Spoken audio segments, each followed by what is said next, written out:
হেয়া দেখো Argentina jersey কিনছি, পতাকা কিনছি। তুমি সারা দিন সারা রাত কইছিলা? কইছিলাম মানে 200-300 বাইক নিয়ে আমরা বন্ধু বান্ধব, বড় ভাই ছোট ভাই সবাই মিলে আর্জেন্টিনা যারা সাপোর্ট করি পুরো মানিকগঞ্জ শহর আজকে শোডাউন দিয়ে কাঁপাই দিছি।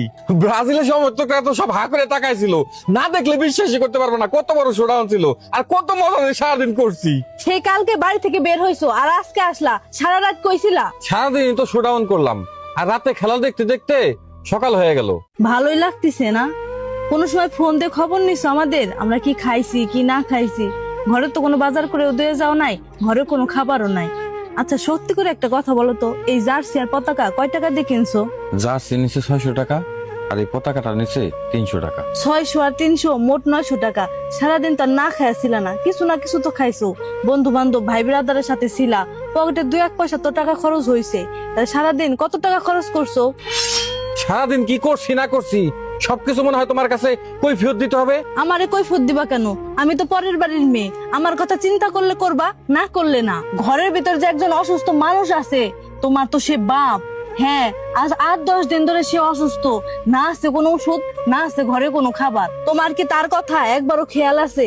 আর খেয়াল থাকবে বা কেমনে? তোমার ওই বাবা নামক টাকার মেশিন এখন তো ঘরে অচল হয়ে পড়ে আছে, এখন তার টাকা কামাই করতে পারে না।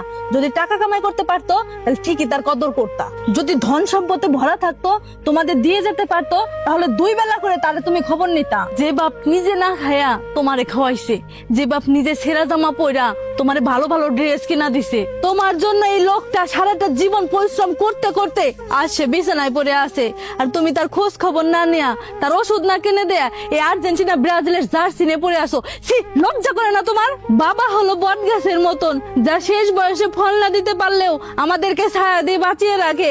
আর বাবা মাকে কেউ কোনোদিন কষ্ট দিলে সে কখনোই সুখী হতে পারে না। সময় থাকতে আমরা বুঝি না, 2 দিন পর যখন হারিয়ে যাবে তখন বুঝতে পারবা বাপ কি জিনিস।